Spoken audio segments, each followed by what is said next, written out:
Right. Again, good morning for those joining us in South Africa and good afternoon for those joining us from Singapore. Really excited for this webinar today. My name is Kieran Heatley, the Executive Director for the South African Chamber of Commerce for Singapore. And today's webinar, I'm sure, is going to bring a lot of insights into the agri-trade landscape between Singapore and South Africa. We have some fantastic speakers today, and of course, our wonderful moderator, Daniel Chua from Trade Flow Capital Management. So just some housekeeping rules. If everybody could please keep their cameras off and keep themselves on mute.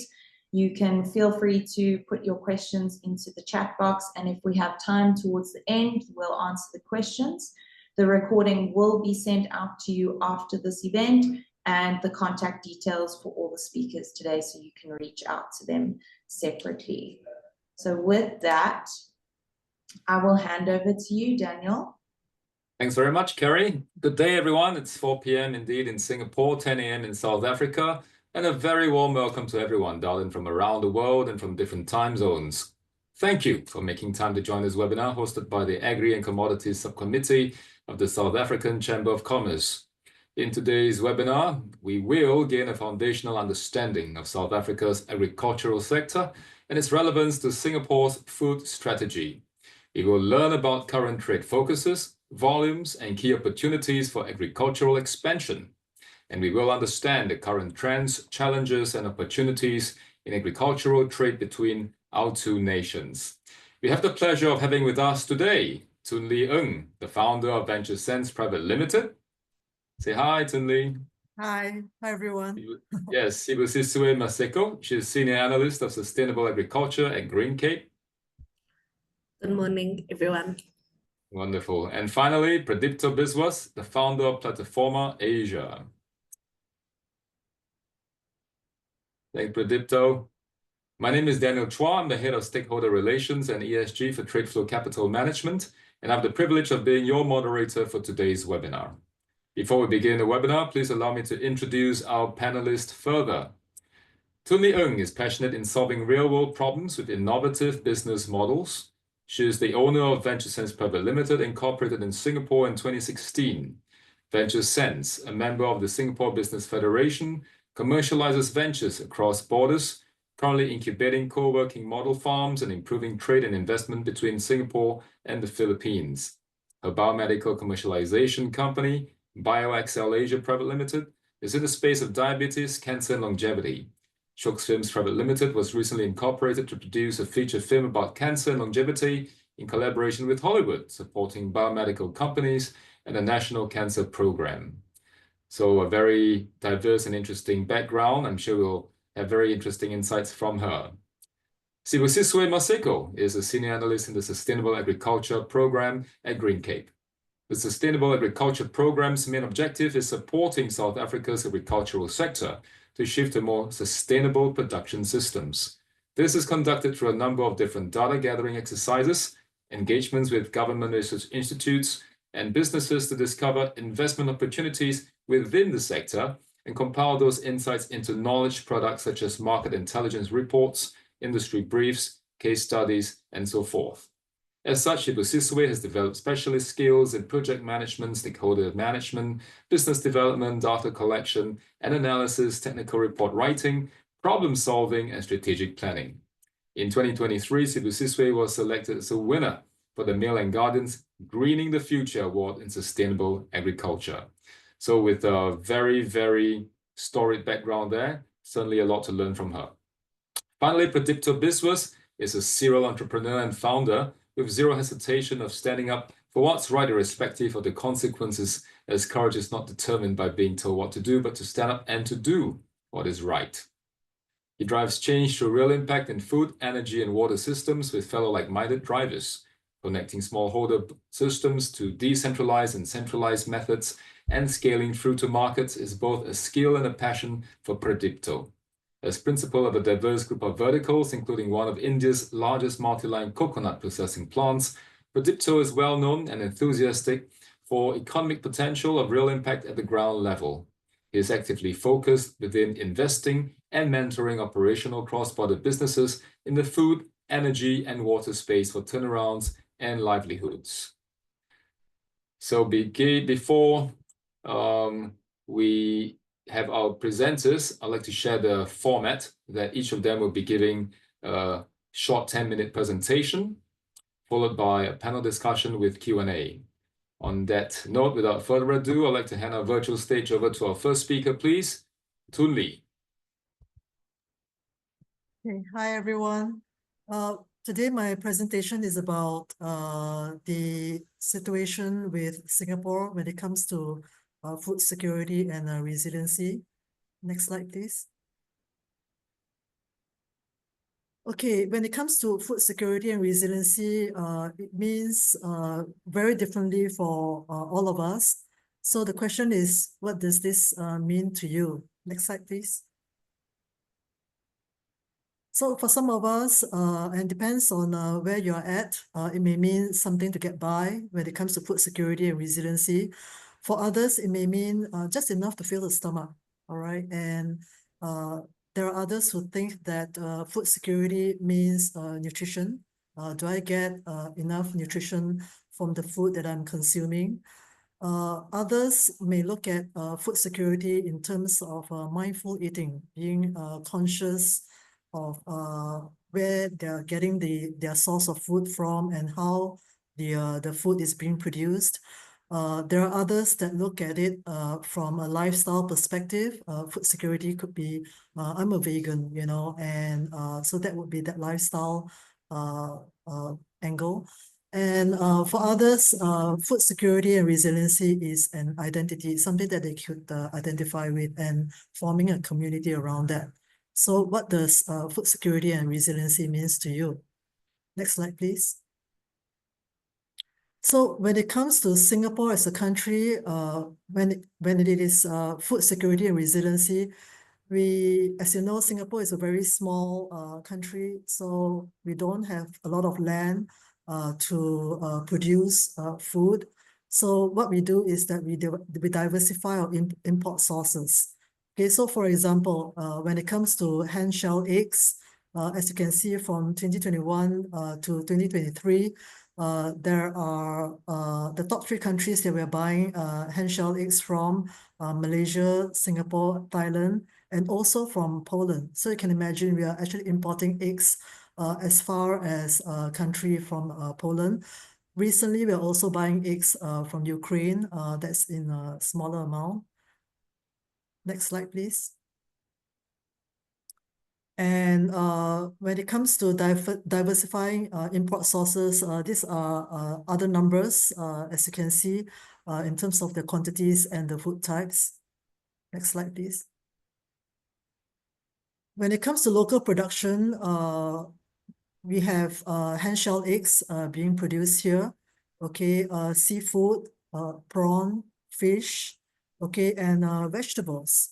And in Singapore, when it comes to vegetables, I think right now we are self-sufficient up to only about 9%, and we are trying to build and increase that amount. As you can see, we can't produce meat here. In Singapore, we are trying to produce meat through the alternative protein mechanism, and Singapore is one of the first country in the world to actually allow for alternative protein to be manufactured. Next slide, please. These are other numbers on the local production. Next slide, please. When it comes to total agri-food trade between Singapore and South Africa, as you can see, the largest amount is the the preparations, that would be the edible fruit and nuts and peels, okay, followed by beverages, spirits and vinegar. I believe a large quantity of that is coming from the fine South African wine. Okay, we have a small amount of import related to edible preparations and also seafood. Next slide, please. And when it comes to agri-food import from South Africa by Singapore, again, is the edible fruit, nuts and peels, and also the spirits and vinegar. Next slide, please. Now, we not only import agri-food from South Africa, we do export them to South Africa as well. And mainly those preparations related to cereals, okay, coffee, cocoa, and other edible food preparations, which means all other processed food here. Next slide, please. And that's all I have when it comes to the landscape on our trade and investment with South Africa at this point. Thanks very much, Tun Lee. I think for our audience out there, it's interesting to see that the trade is, of course, both ways. It's Singapore's a small nation, and we're not just importing from South Africa, but interestingly exporting as well. So certainly some opportunities to be explored in more detail later. On that note, Sibu Siswe, are you ready to go and share insights? Over to you then. Thank you. Yes, thank you everyone, and thank you for this opportunity to present. So I will be just giving an overview of South Africa's agricultural landscape and maybe note some opportunities to explore to strengthen the trade ties between our two countries. So in South Africa, we have quite a varied agricultural production, mainly due to our climate. We are characterized as a water-scarce, semi-arid country, but we have areas of different climatic conditions, which then allows us to produce quite a number of different agricultural products. Our main agricultural production is in livestock. About 34% of our farms are in livestock production, followed by mixed farming, and then in cereals, and then in horticulture. So we have quite a varied agricultural production sector, dominated by livestock production. But as I'll note in the coming slides, our agricultural trade and exports of agricultural products is actually dominated by our horticultural sector, where about 40% of agricultural production in the horticultural sector in South Africa is headed to export markets.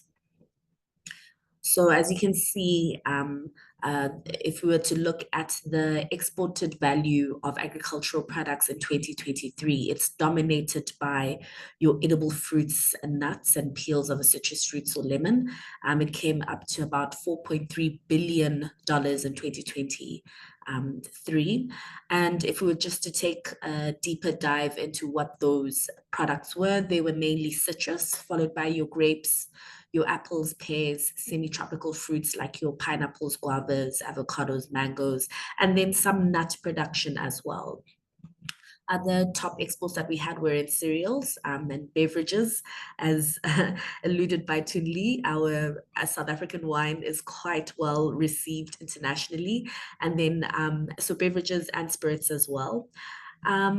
As you can see, also our meat, although our agricultural production is dominated by livestock, our meat exports are quite low in comparison to horticultural sector. And that has a lot to do with the fact that we were quite hard hit by the avian flu and foot and mouth disease, which meant that our livestock exports or meat exports were denied in international markets. But our country is doing a lot to build resilience in the livestock industry through increased biosecurity, increased investment in veterinary services as well. Just a quick peek into the agricultural trade specifically between South Africa and Singapore. We are exporting quite a number of products, specifically your edible fruits and nuts.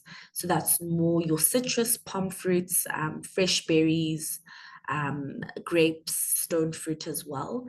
But then we're also importing some products from Singapore, your cocoa and cocoa preparations, as well as your animal and vegetable fats. So there is definitely an existing relationship that I think we should do more to build on, not only in terms of exporting, South Africans exporting into Singapore, but also Singapore exporting into South Africa.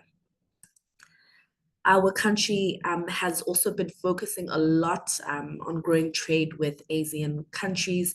As I'm sure all of the participants know, there's been growing geopolitical tensions across the world, and it has really brought to the front the need to diversify markets, especially in South Africa, our traditional export markets.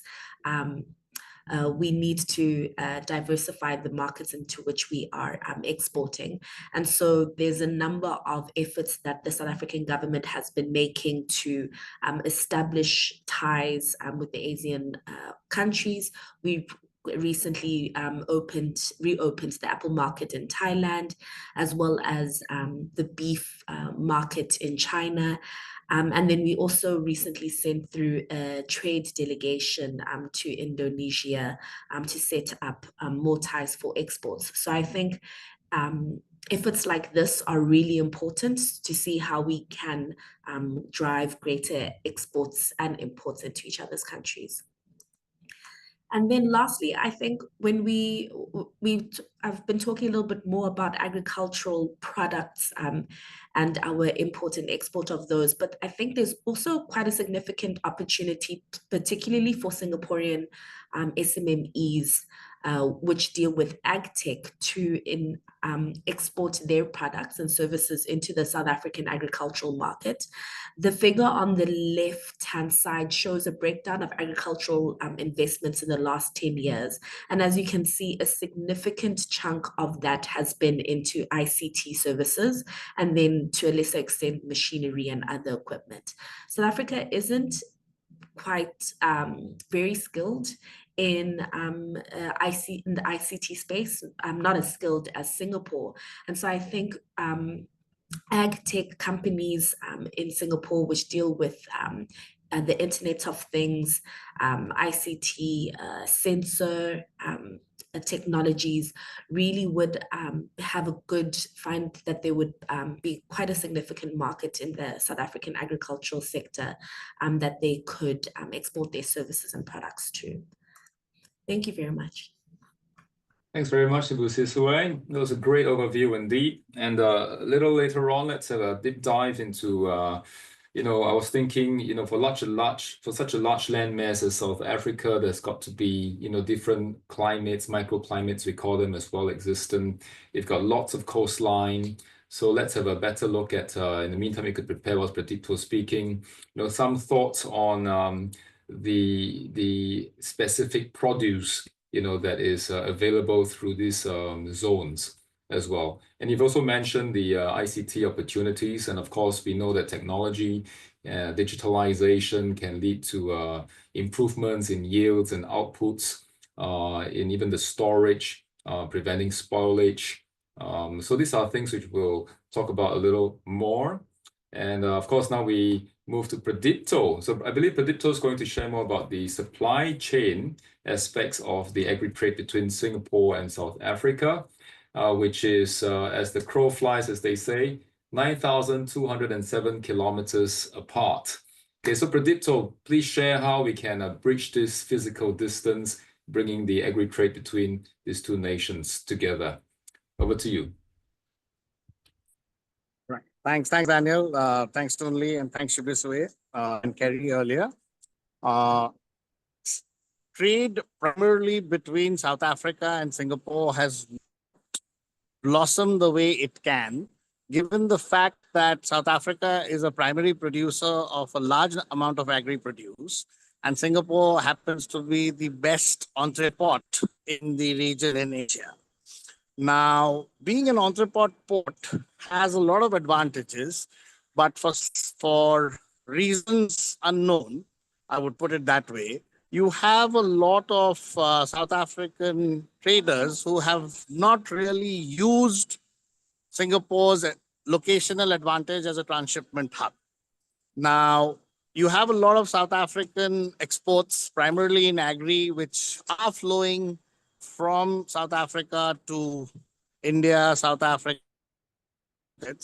But if South Africa uses Singapore's expertise as a transshipment hub, it might be able to access to new markets within the eastern flank of India, which has traditionally had lesser ports, but is far more well connected to Singapore than the western front of India. And something specific that I would like to highlight here for everyone's attention is most of the ports on the western front of India are more well equipped for larger bulk commodities, whether it be coal, whether it be rice, whether it be oil or gas or non-agri produce. Whereas the eastern front of India has a lot of ports which actually deal with a lot of agri produce. So if Singapore's position as a transshipment hub is smartly utilized, a lot of South African traders will get an access into India for using Singapore as a base. The other base, which I personally think would actually create a good impression, would be to figure out what type of supply chain freight is available between South Africa and Singapore per se. The reason being, agri-produce is perishable, and if you have perishable products that are coming from South Africa, the investment into the supply chain infrastructure at the moment is very poor. So if you have South African traders who are willing to participate, or even Singapore traders who are willing to participate in building that supply chain infrastructure, then the flow of agri-commodities between South Africa and Singapore would definitely improve. The third aspect is, and as Shivesway rightly said, that you actually have a lot of agri-tech innovation in Singapore, and South Africa actually has a lot of real-time agricultural knowledge.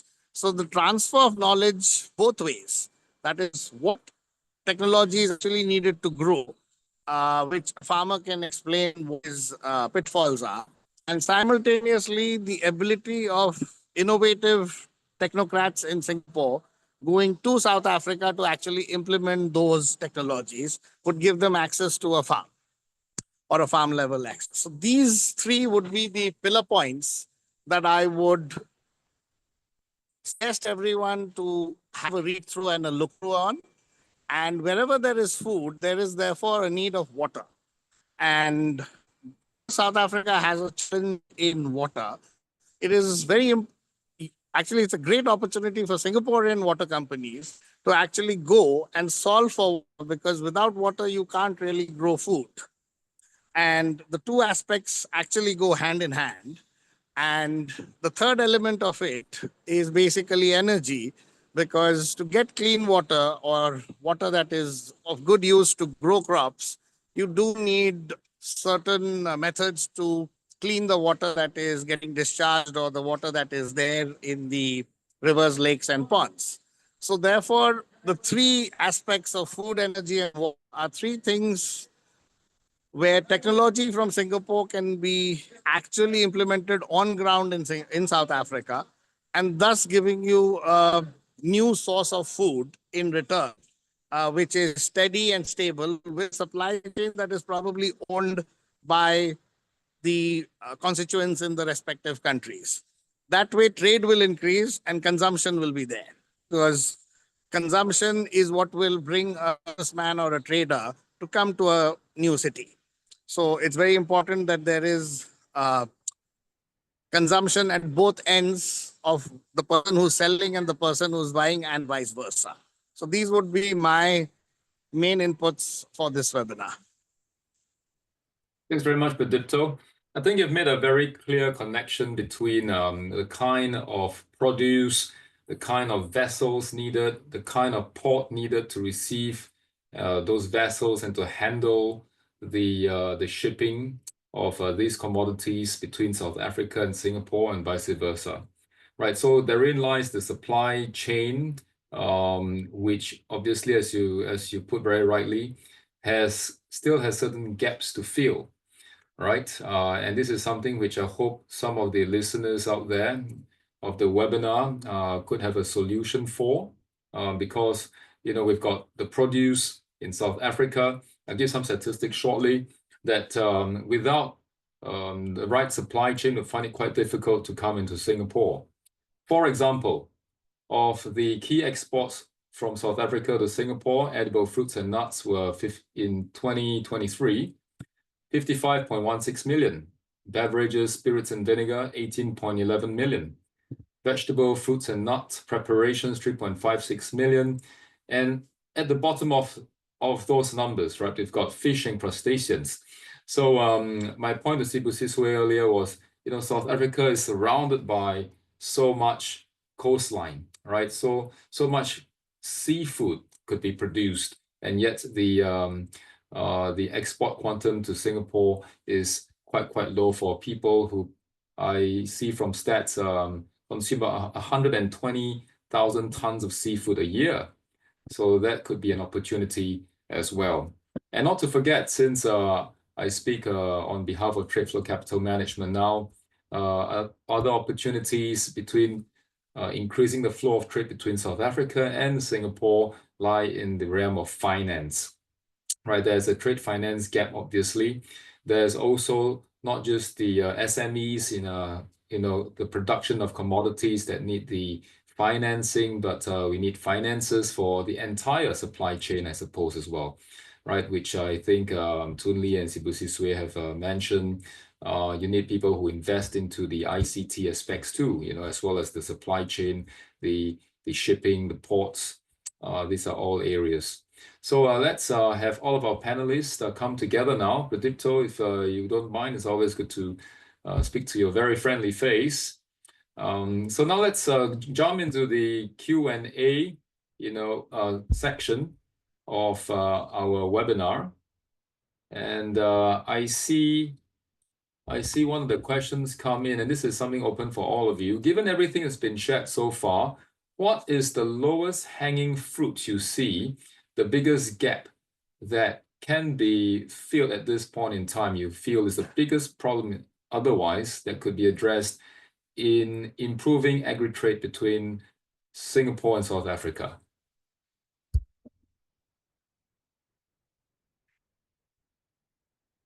Yeah, I'll go first. Should I go for it? Yeah. Okay. So we are already importing apples, okay, strawberries, raspberries, fruits. So with that, I'm sure that when it comes to post-harvest facilities for such fruits, it's already available in South Africa, which means the supply chain, the trade route is already established for fruits like this. So the questions for us to ask is that, are there any other types of fruits of similar nature that we can bring over, and increase the trade? And it's just not in Singapore, like what Pradipto mentioned, using Singapore as a transshipment hub to then re-export that to other countries around our neighbors, the ASEAN countries, who are also importing fruits like this from other far-flung countries. So I think that would be the lowest hanging fruit that I can imagine. Vegetables, that's another one.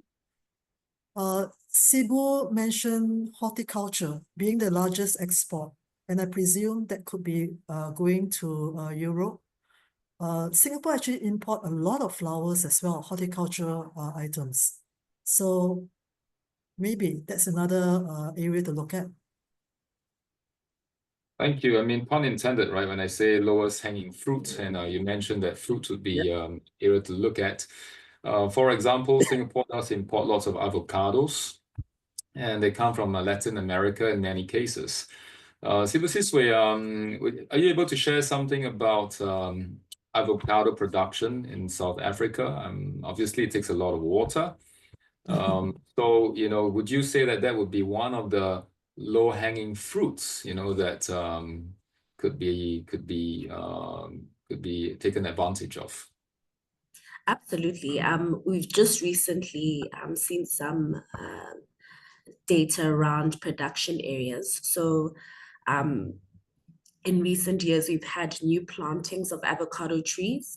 And as you know, with agricultural production, in the first couple of years, those don't bear fruit. So we're going to be seeing increased capacity in terms of avocado production in the next coming years. And it will be very important to find markets that can absorb this increased production. So definitely in your products like avocados, we've also recently started planting dragon fruit. A lot of farmers were seeing that was a market that was growing both domestically as well as internationally. So there's also, I think, room for us to start having conversations where your market can ask what we can produce, and then agricultural producers in South Africa start investing in these niche products that would be applicable for your market. One thing that has been said commonly in South Africa is that farmers are very adaptable, very quick to learn. And so if there are niche markets that we can produce for, agricultural producers are happy to do so. So we've been seeing it in dragon fruit. We've also been seeing it in some spices. Recently saw an increased number of or area that was producing saffron. So there is opportunity for us to start producing specifically for these types of markets, even if it isn't a traditional sector that we're used to, such as citrus and apples and pears. Well, thanks, Ibutiswe. So, you ask most Singaporeans what the wish list fruit might be, and I think durians might come to mind. Do you think it's ever possible to have a cultivar of durian that can thrive in South Africa? Absolutely. I think, as I'd shown previously, we have a very varied climatic zones within the country. Even now with climate change, we're even seeing that that's shifting in certain areas as well. Certain areas which weren't seen as areas where you could plant blueberries now are the largest blueberry areas in the country. So I think there's a lot of opportunity for us to explore these different cultivars. We also have quite a significant agricultural research and development industry, which looks a lot at developing new breeds that are adapted to the South African climate. So I think if we can create stronger links between our two countries, there are a lot of different cultivars and opportunities that we can explore. Well, not to forget that if the fruit's so popular in our region, there's no telling if it could be a new market created in Africa as well, for this fruit, which in Singapore can go for a very high price, as much as $40 Singapore dollars a kilogram, including the whole fruit and shell. So I think these are opportunities that both sides may also consider, right? I mean, we're just really brainstorming here, right? I mean, we may have Singapore companies heading over to South Africa. You have what we don't have, lots of land. So I suppose the next natural question is for someone who's interested in, developing opportunities between Singapore and South Africa, what is the best way to go about it? To look into investments into South Africa? What would your suggestions be?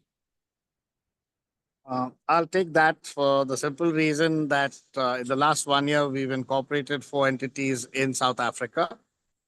3 we incorporated and 1 we hired. And from what we realized is the process is quite simple. It's quite easy. And while it might sound a bit cliched, but I must say, give full credit to the South African Chamber of Commerce, which did facilitate a very quick entry into the South African market. So those who aren't members should also be members, because it gives you a good network of understanding how the South African company registration setup process runs. Each country has its own set of rules and regulations, and it would therefore be very beneficial to Singaporean companies to be members of the chamber and thus get access into the market. Having said that, the setup is as simple as it is in Singapore. It is not that difficult to set up an entity in South Africa. And from thereof, I would say that the specific opportunities that lie in South Africa, and taking on the first question slightly, some of the other low-hanging fruits are the animal husbandry market of South Africa, which is quite well established and well known globally, but a very small proportion of that produce comes to Singapore. So it could be an interesting area for Singapore houses to look at that.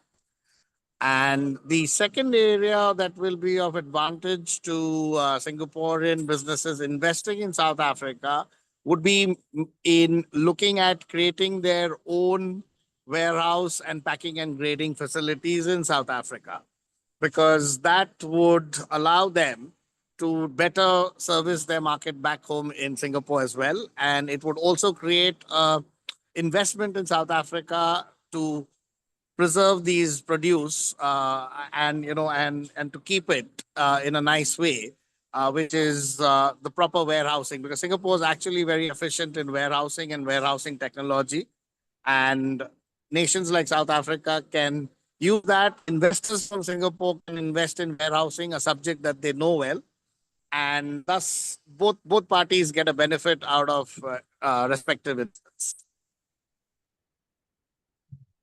Excellent overview, Pradipto. Yeah, I'd like to add to that as well.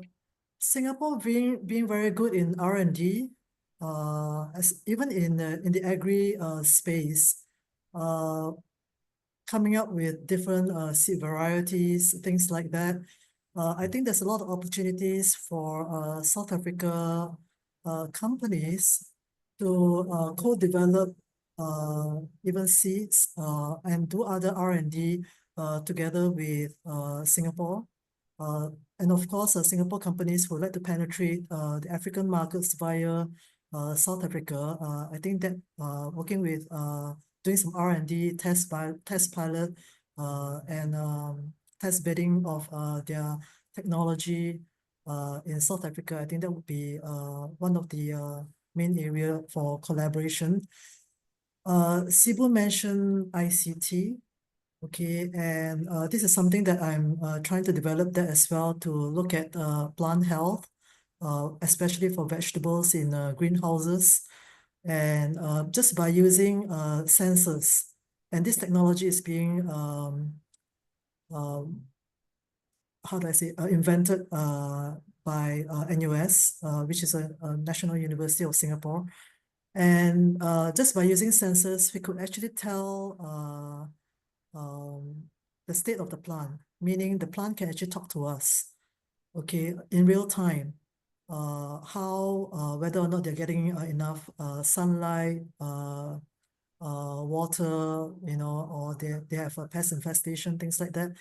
And technology like this could then be also used in South Africa, and then test bidded there with the greenhouses and also with the horticulture facilities in South Africa.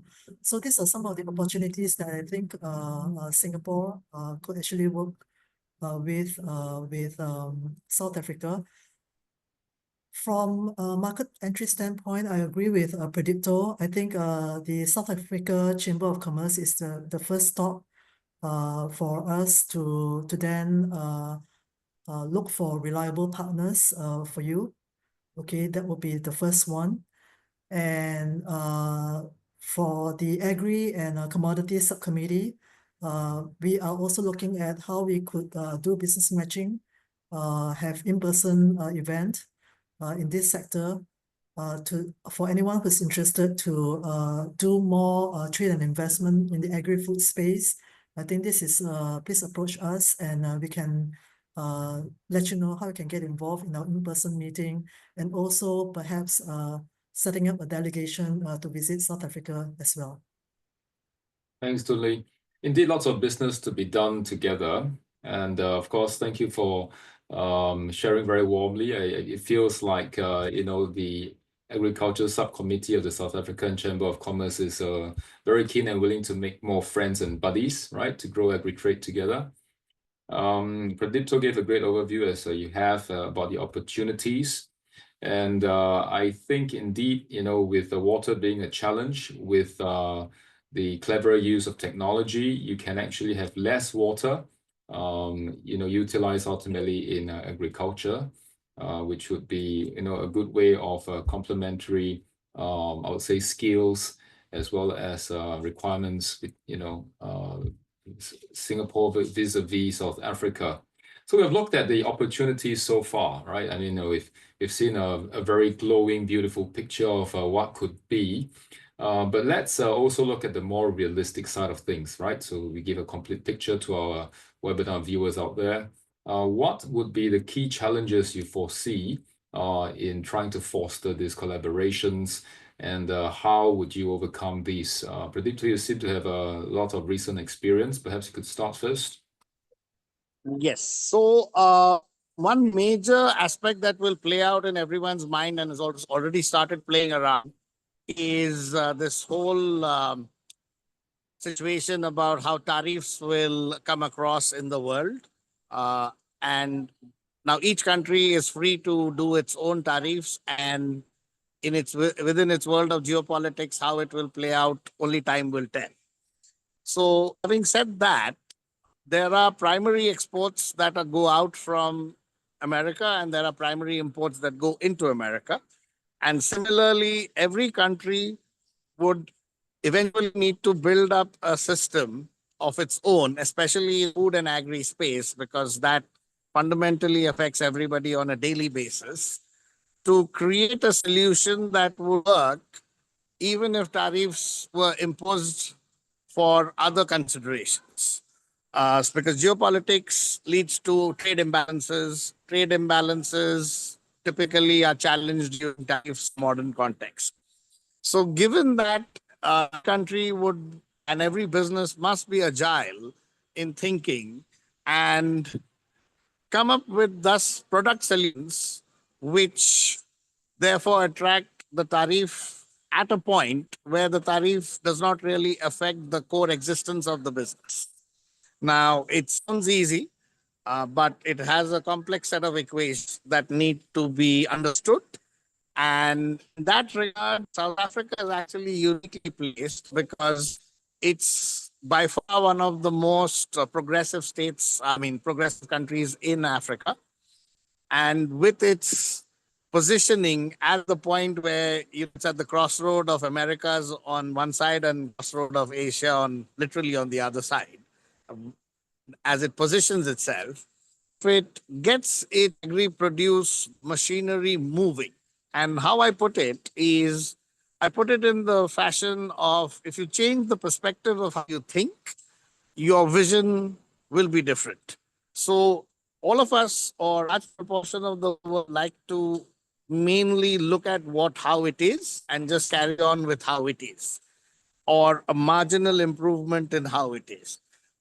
Given the context the world finds itself in, change perspective how you look at agricultural produce, and what can you do with that agricultural produce to thus improve to market, is how I would look at when I produce agricultural produce in country. So that's the critical path that every nation has to think of. Singapore, in that context, is extremely unique because we don't produce any agricultural produce, but it is time to ensure that we come up with a plan. I mean, we have enough plans, but we come up with a plan which is in execution to solve for basic food security. Now, food security was earlier addressed by Toon Lee, and we have all the tools in Singapore. We even have the willing people in Singapore on food security. The simple function on how to solve that is to actually work with maybe South African partners and create a dedicated supply chain that comes all the way from South Africa to Singapore, which is basically managed by private businesses between South Africa or Singapore, or even government institutions, depending on which food and what food they want to bring in. But it would create another zone in a completely different part of the world as far as Singapore's food security is. Because traditionally, we have looked at our neighbors in Malaysia and Indonesia for first access to food. But if you create a zone in a continent which has got nothing to do with Asia, but is very plugged in with Asia, you've created another, it's the place where you can bring in your food. And for South Africa, the advantage is it gets access to a market which is high paying, like how Daniel earlier mentioned, that in Singapore, because we don't produce anything, we pay more for the same produce that you would pay less in any other country. So typically you have agricultural producers who move to America, look at Singapore as a replacement of America in that context. Okay, thanks, Pradipto. Well, one senses deeply your love and passion for South Africa because the question posed was the challenges in developing business between the two countries. But again, you've gone towards the opportunities and the wonderful things that could happen. But I think in terms of the factors of production, for example, perhaps to share your love for South Africa, of course, I have to share that there have been MOU signed recently in 2023 between Singapore and South Africa for collaboration on areas like information and communications technology and skills development. And then you mentioned tariffs, right? So I think what would support trade, obviously, between two countries would be, trade agreements. So these are helpful. Challenges. Let's talk about, some of the challenges. I mean, if I wanted to start up a company, for example, what do I have to understand about South African labor policies or even South African labor, for example? What are some of the laws in South Africa that I need to be aware of in the agri-trade sector? Does perhaps Sibu Sisue can give some insight into that? Of course, then we present a more complete view of how we can enhance agri-trade between Singapore and South Africa that way. Over to you. Yeah, of course. So maybe to highlight one critical barrier or barrier is our inefficient ports. We have quite an inefficient port system and logistics network. It's hampered a lot by lack of maintenance and lack of investment in new technologies, which means that it has increased the price of logistics is unnecessarily high. Though there are some green shoots in terms of improvements at our ports, as well as government's intention. They've just released a statement around inviting private partners to run some facilities and make investments to improve efficiencies. But in the short term, your logistics will remain a barrier to some extent. And so that's something to consider, I think. And then in terms of the laws, our agricultural sector is going through a rethink when it comes to the national minimum wage. So that has been increasing often above inflation for a lot of your producers. So wages are considered something to note for agricultural producers, and any business wanting to set up wages is something to note. Have strong labor protection laws, and so it's very important. Compliance is very important in terms of not just what you're paying your worker, but also worker safety making sure that you are complying when it comes to recruitment as well as retrenchment of workers as well. So those are some of the laws that would guide agricultural production. For the most part, our agricultural sector is self-regulating. There are some laws coming into effect around phytosanitary protections. That is to protect our agricultural crops from any sort of pest invasions, but then also to prohibit any sort of transference from our end into other markets, which means that you'd also have to consider what additional investments you'd be needing to make in terms of, I know, for instance, in the EU, they implemented a requirement where citrus fruit had to be chilled for an additional number of days, which meant that buyers and producers had to invest in the infrastructure, in the logistics to make sure that it met compliance. So these are some of the things that you'd have to consider if you're importing from South Africa. Great insights indeed. So, not just rush in there and, with a production mindset. You have to think of the full supply chain of how to create something, produce something, and obviously be able to ship it without spoilage to, key markets. Very good insights. So in regards to, let's just look at the average salary, perhaps, if someone wanted to invest, what is you mentioned the minimum wage earlier, but what would a monthly average age look like for a farm worker? I wouldn't have those numbers. I know that the minimum wage is 21 Rand an hour, I think it is. I'd have to look it up to see what that range is. When we look at our counterparts, especially in Europe and in North America, the cost we're much less than those counterparts. But in comparison to some of your other developing countries, like in South America, our costs are increasing at a rate higher than theirs. So there are also a lot of concerns around remaining cost competitive in comparison to our competitors. And that's something also to consider as well. Thanks for that. Okay, I've got a question just come in. And it goes, is it true that Singapore's ideal goal would be to be in a trade surplus with South Africa? And would it be advisable for agribusinesses in South Africa to set up a head office in Singapore? So it's actually two questions. Who would like to answer this too, please? I can take one of the two. Sure. So I'll take the second one first.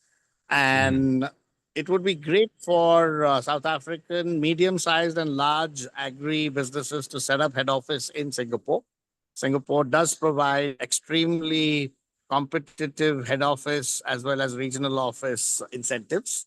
So the ideal point of contact for them would be to get in touch with the Economic Development Board of Singapore, which looks at these applications.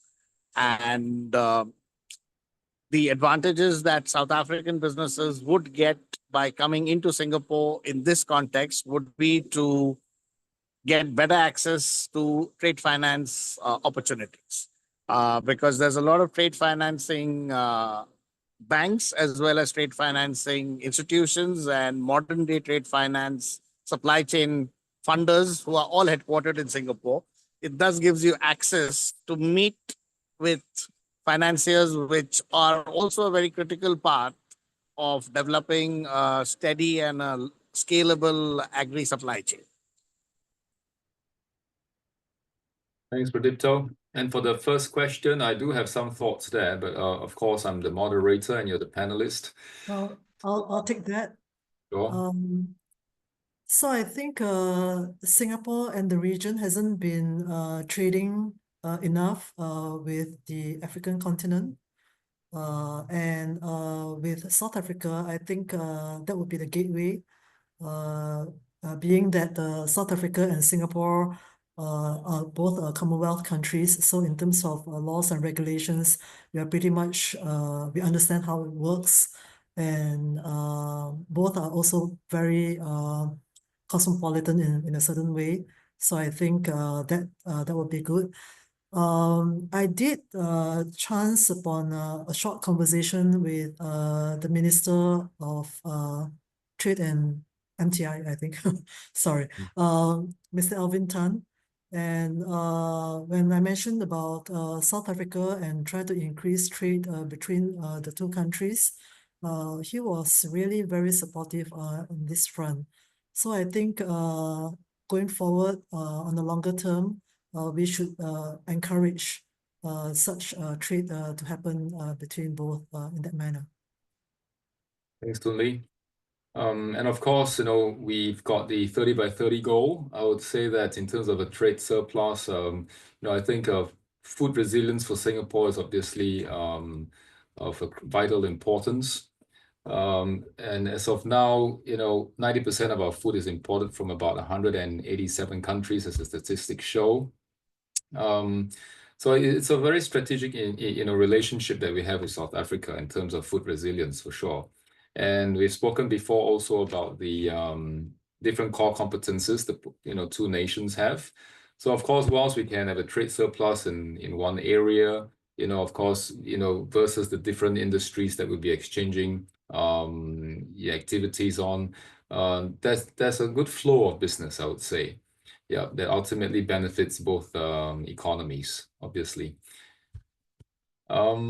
So I think with these, I would think it's time for closing thoughts, right? To whilst I think we've got a lot of energy left still in this webinar, we want our participants to be buzzing with energy after this webinar, still to reach out to the South African Chamber of Commerce and to the Agri-Trade Subcommittee in particular to find out more. But we have shared, I think, quite substantial inputs today, insights on the challenges and opportunities available to you. There's breadth that we've covered in terms of the different agricultural or commodities that are available for trade, as well as depth in terms of the challenges and the opportunities. So on that note, I would like to go around the table now for our esteemed panelists to give their closing thoughts, starting with Tun Lee, please.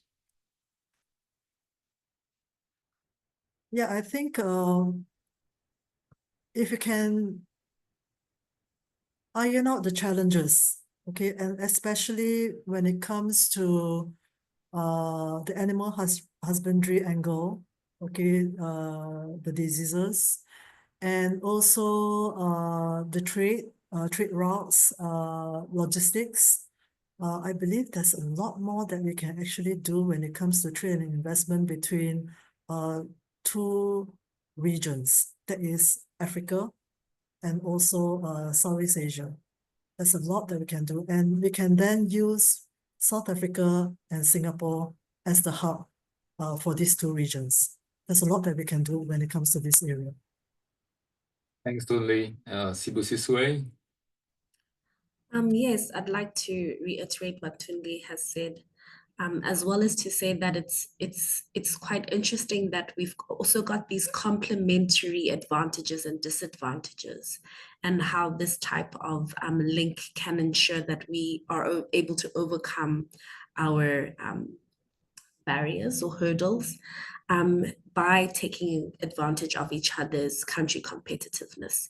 So I think, yes, growing this linkage, growing each other closer and seeing how we can use each other not only to improve on our deficiencies, but then also as platforms into our regions. I think it's a really good point of action. Thank you. And finally, Pradipto. To sum it up, I would say to all people attending the webinar and those who hear it later, for Singaporean companies, I would strongly encourage them to go to South Africa. And for South African companies, I would also strongly encourage them to look at Singapore as an entree port and use its extensive supply chain and trade finance capabilities to better cross-leverage and grow their businesses back home. Singapore is your gateway to the rest of Asia. Look at it from that point of view, and suddenly your market looks bigger. Thanks, Pradipto. So, Carrie, if you would flash the closing slide, I would like now to say to all of our viewers, we hope that we've given you much helpful food for thought. And before we leave, there are some key takeaways that I would like to share. Carrie, please share the slide. Sorry, Daniel, just give me a second. Okay. So I believe the slide would sum up what we have intended at the very beginning of this webinar for you in terms of key takeaways. So I just want to say, while I'm getting this open, thank you so much to all the speakers. I think, you know, this is a topic that everybody sort of is inquisitive about, and there's a lot of questions around it. So I think you guys did a fantastic job, and I'm really excited for the Agri and Commodities Subcommittee to continue with all their knowledge sharing sessions. And thank you, Daniel, so much for hosting today. It's a pleasure. So let's go to the key takeaway slide. Indeed, this is a webinar that for some of you out there is really the beginning of much collaboration ahead, and for the rest, of course, strengthen partnerships. So key takeaways at the end of this webinar, we hope you've understood the growth opportunities in expanding the agri-trade partnerships between South Africa and Singapore, and understood the challenges and solutions, often both sides of the same coin, and the opportunities therefore in to be taken advantage of. I hope you've also understood some of the market trends. I recall Sibu Siswe's offer that you know, South Africa is very open to exploring new agricultural products, and I use that actually as a point of discussion. But you know, the durian is of course very evocative, very emotive in this part of the world, and who knows, one day we may see South African grown Mao Shan Wang or D24, who knows? That of course is also loved by I don't know, have you ever eaten durian? No? Well, come to Singapore, we'll give you a taste of it, and we'll test market, as we say. And finally, for key takeaways, understood the collaborative potential between Singapore and South Africa. We've spoken about the different core competences, something to think about. So for next steps, we invite you to please stay connected, follow the South African Chamber of Commerce Singapore LinkedIn page for updates, reach out to be a member in particular, engage and collaborate, reach out to the people within the network. I think all of our speakers here have been very open and very welcoming in being in touch to explore these opportunities, and learn from the Chamber how they can support your business. With that, on behalf of the South African Chamber of Commerce and all of our distinguished speakers today, Sibu Siswe, Tun Lee, and Pradipto, thank you very much for your attendance, and we hope the insights shared will be useful to you, and with the good ideas generated for collaborations ahead to improve agri-trade between South Africa and Singapore. With that, take care and farewell. Thanks. Bye-bye.